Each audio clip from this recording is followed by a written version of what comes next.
Hi Moonies, welcome to the Sailor Moon Fan Club podcast. I'm your host, Victoria L. Johnson, and I'm here with Magical Girl Friendship Squad creator, Kelsey Stephanides. Hey Kelsey, how you doing? Hello, good, how are you? Good, I'm so excited to have you on the show. So excited to be here. Yeah.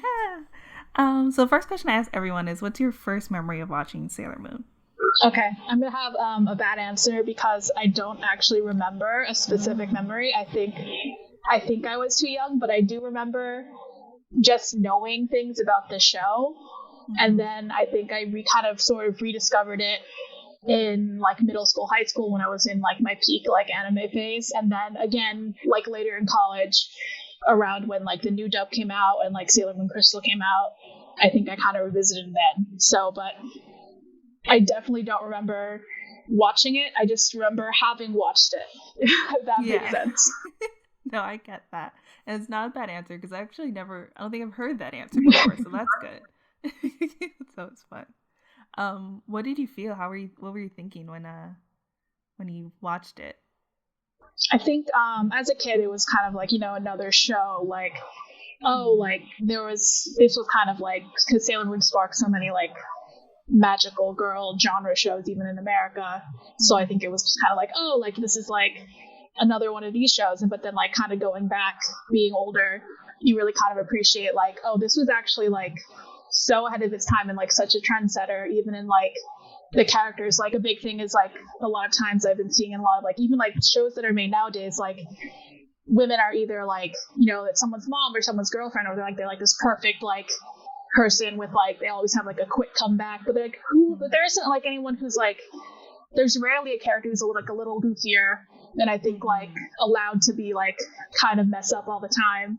And I think Usagi was that in like such an early time. Like she is allowed to be like funny, she's clumsy, she cries a lot. It's like she's such like this sort of like, now we would call like relatable character, but she was just more of like someone who's allowed to be funny and like a genuine person, allowed to mess up but is still the hero and is still able to become like such like a cool character while like maintaining this sort of like more human aspect of her. So I think it was kind of like, and like I could go on about like all the great things like that Sailor Moon did like back in like early 90s, that watching it now, knowing what I know now, was actually like so incredible and even like holds up today. But that's definitely like the biggest one that I noticed on my first like rewatch, like, this is like a character that I was like complaining about before. She does exist. She's here.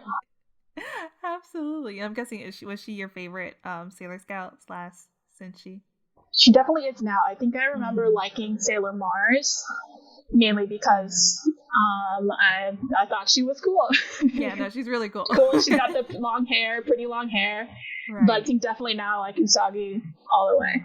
Yeah, relatable. Yeah, I love how you mentioned that too, like having like relatable heroes, because that's like what I feel like you're kind of doing with Magical Girl Friendship Squad, especially like being an adult now. Like, how did you come up with the idea for the show? So this was it formed out of part of a place of like, I've always grown up with like shows, even like, Simpsons, Futurama, those kind of like more adult comedy shows, and like, but then getting older, it's like, well, it's always mostly men who create them, who star in them. And it's like, I never really get to see women like me or my friends on screen. And it's like, I know I like these shows. I know a bunch of women who like these shows, like, but there's just like such a lack of like that sort of like voice coming through. And this was back in like 2014, 2015. So like definitely now there's been a lot more like female-led adult animation shows, so it's not as a big of an issue now. But I think that was kind of what it started the thinking, and then I was kind of like, I would love to make a show that's not just like a gender-bent version of an existing show. Like, what's sort of like a genre or a premise or something that is more like feminine in its themes. And I think that just kind of naturally led to sort of the like magical girl genre in general, and Sailor Moon specifically. Like, what if we made like a genre parody, kind of like Rick and Morty parodies, Back to the Future, Archer does James Bond, right, all that. But like, what we did that with Sailor Moon, like what would that look like like what would that be like if we preserved a lot of the like more fun, artistic, and feminine parts of it, but turned it into an adult animated show. And I think that was kind of like the heart of the creation. Then everything from there was just like fleshing that out. Yeah. Yeah, I think you've done a great job. I watched the Origins shorts in the since the show isn't out yet, but the Origins is also on YouTube right now. And I love that like the characters choose like their like what's equivalent to the Sailor Moon Compact.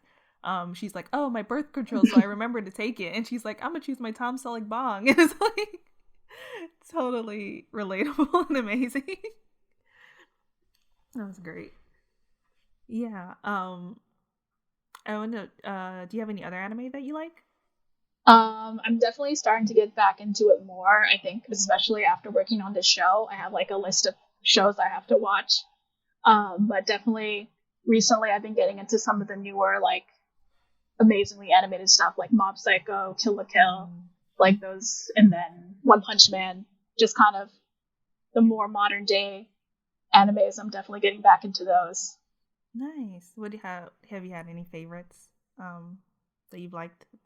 Oh my gosh. Well, I did love Mob Psycho, like everyone who's ever watched it. Right.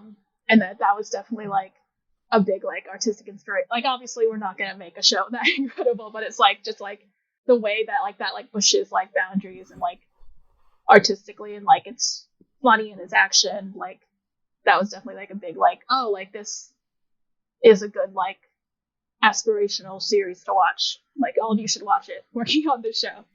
Yeah, I think like Magical Friendship Squad, it's really good at like deconstructing the genre a little bit. Yeah. Is that like kind of what you're hoping to do too with Magical Girl Friendship Squad?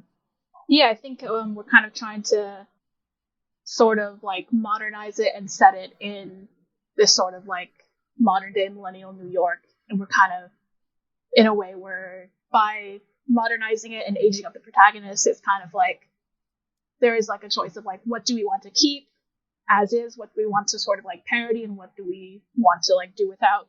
So I think it is, yeah, I forgot what my point was. I'm going off on something else.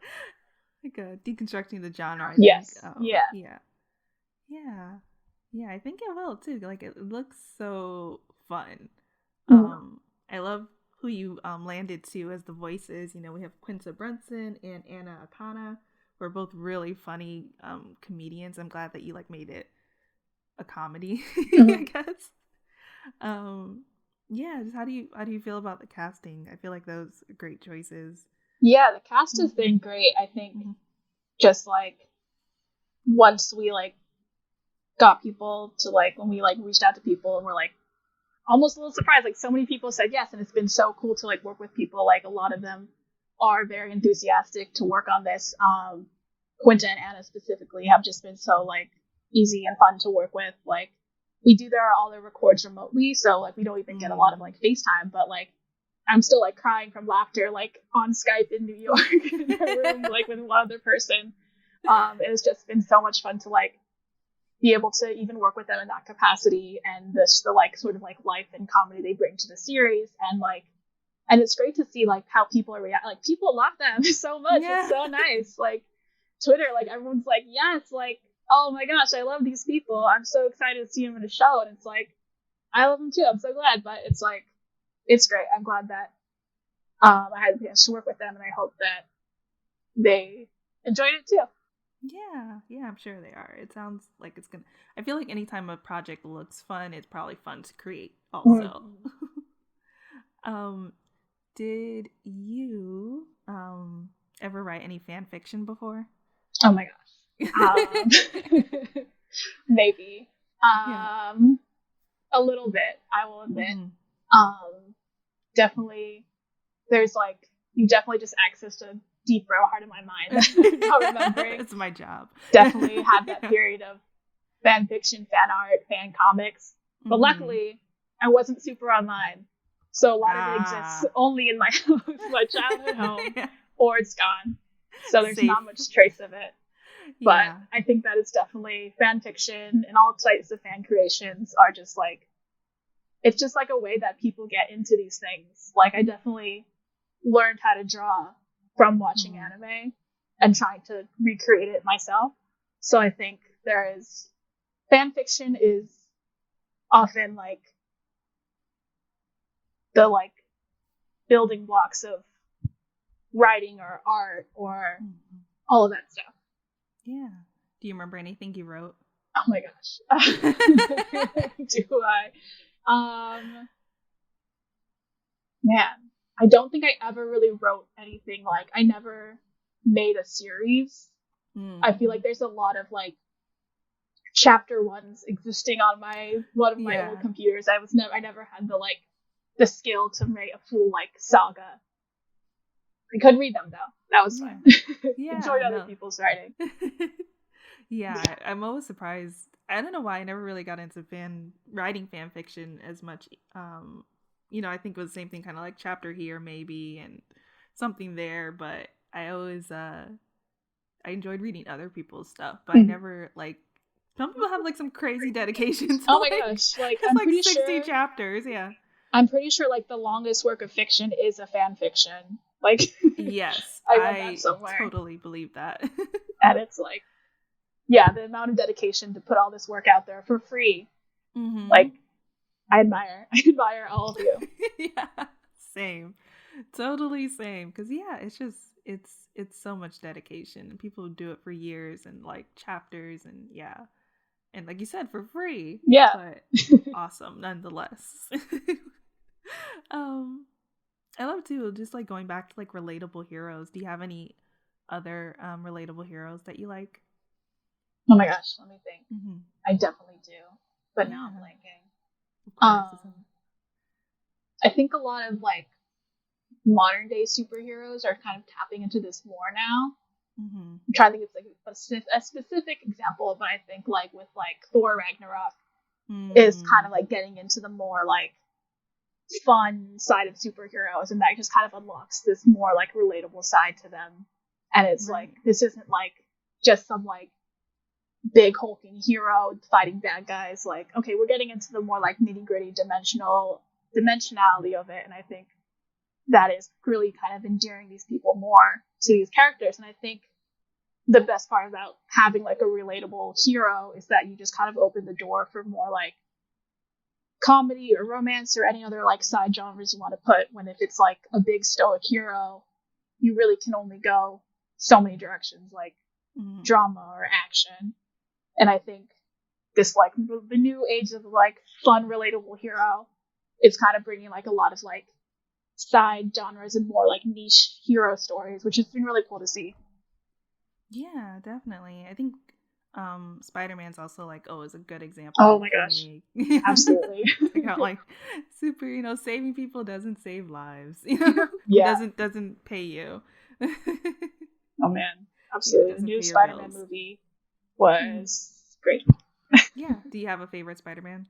I mean, based on I mostly seen the movies, but Miles Morales, absolutely. Spider-Man Into the SpiderVerse was just like such like a good movie, and then Miles himself is just like such an interesting character, and it's just like such like a great update to like, we all know the Spider-Man series, we all know Uncle Ben, so kind of like by creating like Miles, we're kind of taking the like fundamentals of Spider-Man and putting it on like a different character, and just kind of like being able to explore it in like another way through different perspectives. And it's just like, you really kind of see like how this is like more of like a timeless character, even though he is technically a different character, still Spider-Man.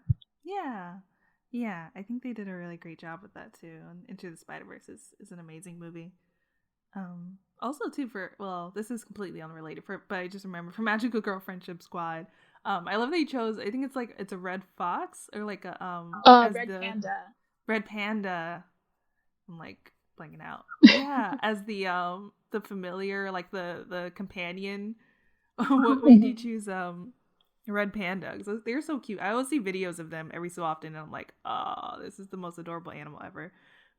Yeah, so that was kind of there was like a bit of a process and when we were creating the original, but I think it was kind of we settled on Red Panda because it's something that's like so cute but like so unique, like, and there's like, you know, we've all seen the cat before and we wanted to like, but like yeah, so pretty much like you kind of seen like the sort of basic cat before, but then like a red panda can act like a cat in some different ways, but is also just like this unique animal. And I think can't give too much away, but we kind of play on the fact that well, like, what about this specifically choosing a red panda to appear as and how that kind of like affects her throughout the series is just something really fun. And also, just people love red pandas.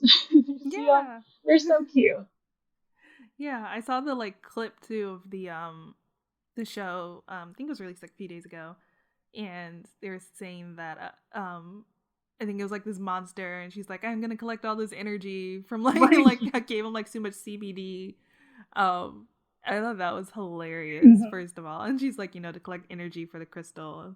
And then they were like, oh, we didn't know you meant like this would actually like be the end of the world or actually be killing people. Like, we thought you were just like saying stuff.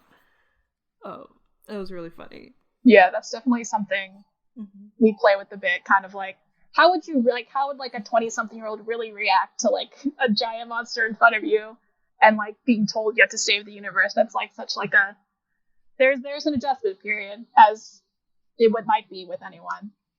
Yeah, I think that's the other thing. I mean, like you said, for them and also for Sailor Moon, like people always kind of knock her for being you know, crybaby or like whiny or even like scared, but I'm like, she's 14. Yeah, oh my god, yeah, I cry all the time. Like, I at my age, you know, late 20s, would totally be freaking out like seeing any of this. So absolutely. Yeah. And I think you nailed it too, just like they would be like, what, like, this is a lot of responsibility, what am I doing right now? Yeah, who wants to do that when you really think about it? It's too much work. It's a lot. Like, going back to SpiderMan, it's like, oh, I have to like do this, but I can't, like, I want to go on dates, like I want to like enjoy my life, I want to stay home and Netflix, like I don't want to have to go fight villains every night, especially like because they're always like teens, like you have to also go to school, like school is so hard by itself, and then you have to be a superhero. Like, maybe it would be so much easier after like in your 20s. I mean, it wouldn't be that much easier in like I feel like in your 50s.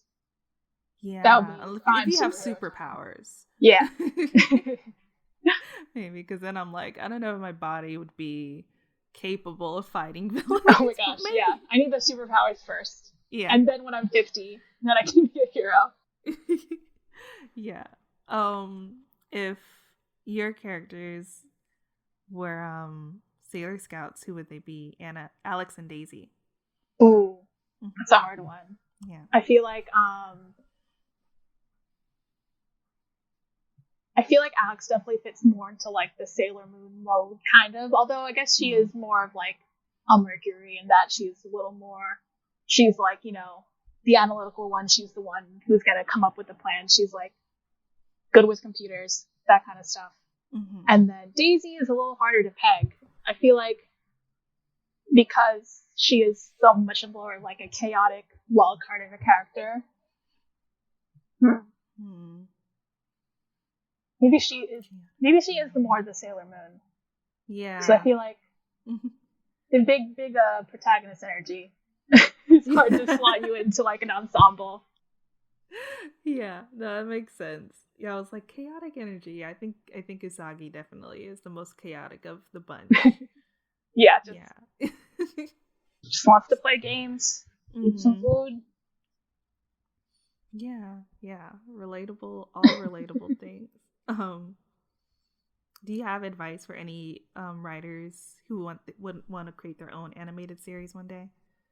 Yeah, I think a couple things. I think definitely something, especially to anyone who is still in school or is still kind of like learning the ropes, is when like kind of take the time to figure out what it is, what you want to do, what you want to make, and kind of make that instead of making something you think that will sell. I think definitely, especially now, there's so much more stories that are so personal in different ways. I think if you are telling a story that is your story, then people will react to that and like relate to that more than if you're trying to tell them something that they want to hear.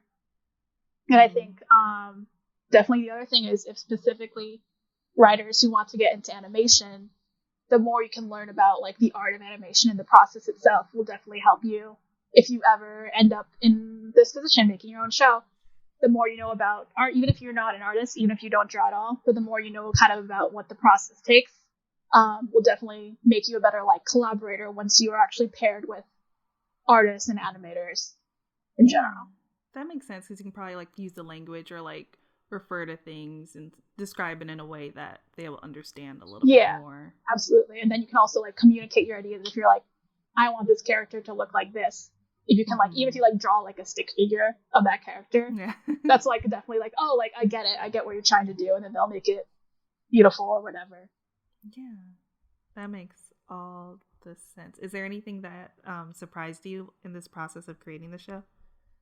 I think it's going so fast, and it's been such a big learning process for me. I think kind of the biggest thing is really, I think in bringing it back to Sailor Moon, but kind of being able to like rewatch the show now and kind of like look at it through like an artistic eye, like in talking with like designers, like they notice things about like the character designs of Sailor Moon that maybe I didn't realize, or even like backgrounds, like how this background is painted, what materials are used for it, like how effects look. And it's like kind of the biggest surprise is just how amazing it is to kind of see shows in like a new light. And even now when I go back and watch like other shows I used to watch, I'm noticing things I didn't notice before. So kind of that there is still so much to see that you may not always see the first time, or not see when you're just kind of watching something casually, that there is so many layers of like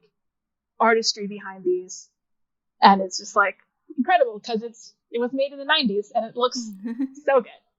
Yeah, it does. That's the other thing too that I've been learning to appreciate more as I've been doing this podcast is, same thing. Like I was kind of just like watching it, and I wasn't thinking about like, oh, this director did this season, and this director did this season, and this artist, did this one, and just like starting to notice those little differences or like signatures within the show. It's like, oh, this is this artist, and this is this artist. Like, it's really all in the details. Yeah, and it's like, it's awesome. It's fun to see. It's like, oh, there's so much like personality in the same character of like just different people drawing a certain character.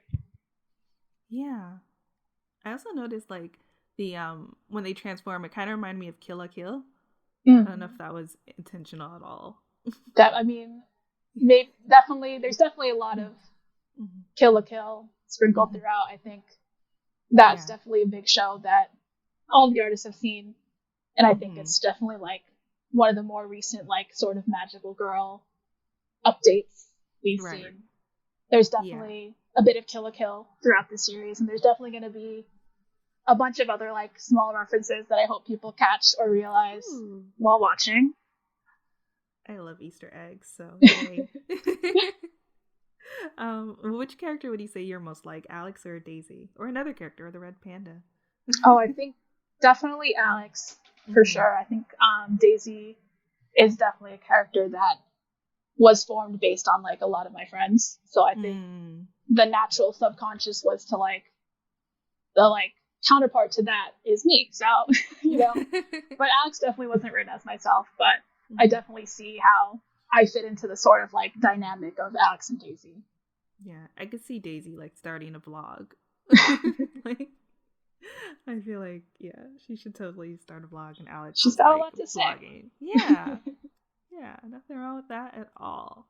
That's cool. And then just like Sailor Moon, at the end of, I don't know if you saw the Toonami version, like the original, but at the end of every episode, she'd have like a PSA phrase. So what would yours be? It's like Sailor Kelsey says. Oh my gosh. Okay. I think, I did listen to a couple of episodes, so I knew this was coming, so I thought about it. Oh, yay. My thing, I think, is don't be afraid to be mean, because I say this to myself a lot, and also I see it, but always stand up for yourself and don't be afraid if people think you're mean because of it.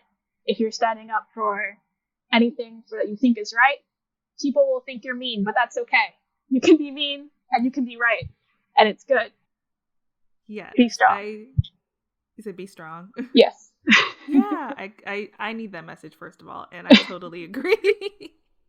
It's hard to like be like you said, kind of like stand up for yourself, and like sometimes you have to be mean, or sometimes you have to be like stern.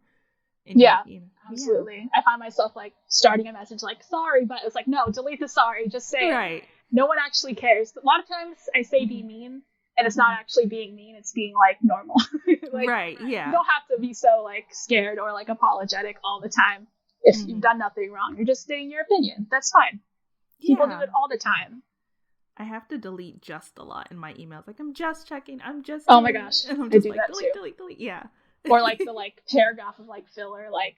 Explaining it. Background. Like, sometimes it's okay. You can be direct. People appreciate that too, I'm sure. Sometimes.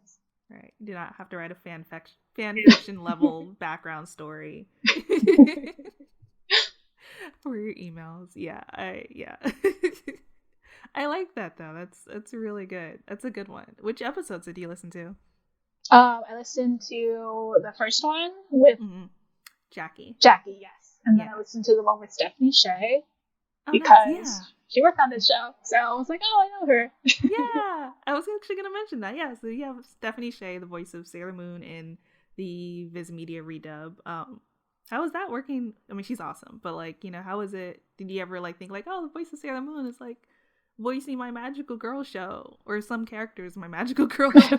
Yeah, that was awesome. Like, we brought her on to do some additional voices, and it was just like, you can tell she's such a professional because obviously she does so much voice work, but she's also like a director, so it's like she's been on both sides of the equation, and it's just like like so easy to work with. Like, you say like, we kind of want like this, and then like done, and it's great and it's amazing. I was like, damn, I wish I got you more lines. So yeah, it's great, very great to work with someone who's kind of done all this. Right. Yeah. I was I mean, I shouldn't have been surprised, but I like kind of went down her past work when before I interviewed her, and it was just like, oh, like you've done a lot. Like pretty much almost every anime character I love. Oh yes. I did that. I think I did that at one point. I was like, wow, I've watched all of these. Yeah. Or like every show I've watched this year. That's awesome. Yeah, it's yeah, she's really talented. So I thought that was really cool too, that you know, just having that connection. And what do you hope viewers get from watching Magical Girl Friendship Squad? Let me think. I hope that kind of a few things, just being that it is an animated show for adults about women. I'm hoping this inspires not only more like networks and other places to like want to create more shows like this and take more risks artistically too, but also kind of anyone who watches it, if it inspires anyone, be like, you know, like I didn't think I could make my own show like this, but now that I see this, I know that I can. And I kind of hoping that's like the dream goal, that the way kind of like what Broad City did to me watching it and like thinking like, okay, TV can be like this. There may be a place for me. Ultimate hope is that just one person can watch this and be like, okay, if this can get made, so can my show. And then kind of helping them along the path to making more shows like this. Yeah, I love that. And I feel like it's like if Broad City and Sailor Moon had a baby, you get Magical Girl Friendship Squad. Yeah. That is our pitch line. Nice. Yeah. And that's all. I'm sold. That's all I needed. And what's next for you, and where can people find you? Oh my gosh. What's next for me is preparing for the release of Magical Girl Friendship Squad. We're still finishing up production. So I think what's next is first taking a vacation as much as I can in quarantine, and then waiting for release. You can find me specifically on Twitter. It's KelseyNides, because my whole name would not fit on Twitter. So I shortened it. Yeah. And you can find updates on the show from me or from TVGZ and any of their social handles. Yeah. It's super excited for when the show comes out. Definitely can't wait to watch it. I'm very excited about it. I'm very excited for it to be out there. Yeah. I can imagine too. I know like a lot of times people work on stuff and it's like, I've been working on this for so long. I want it out in the world. Yeah, I know. I want to talk about it. I want to show people. Mm-hmm. Yeah, that's always happens. Like most animation, it's like, I've been working on the show for 3 years and I can't tell anyone about it. Yeah, I just saw someone post something. They're like, I'm working on this show. This is my first day and I'm really excited, but I can't talk about it. And I'm like, I guess I'll hear about it in 3 years. Like, yeah, pretty much. Looking forward to it. When they're on like another show, they're like, oh yeah, I worked on this. Yeah, that too.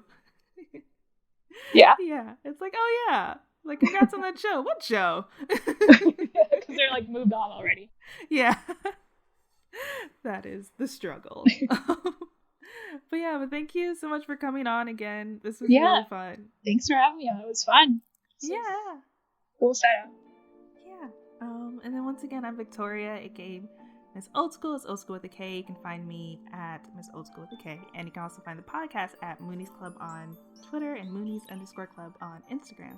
And don't forget to like and subscribe and catch Magical Girl Friendship Squad when it comes on television / online on Sci-Fi's Easy Jeezy.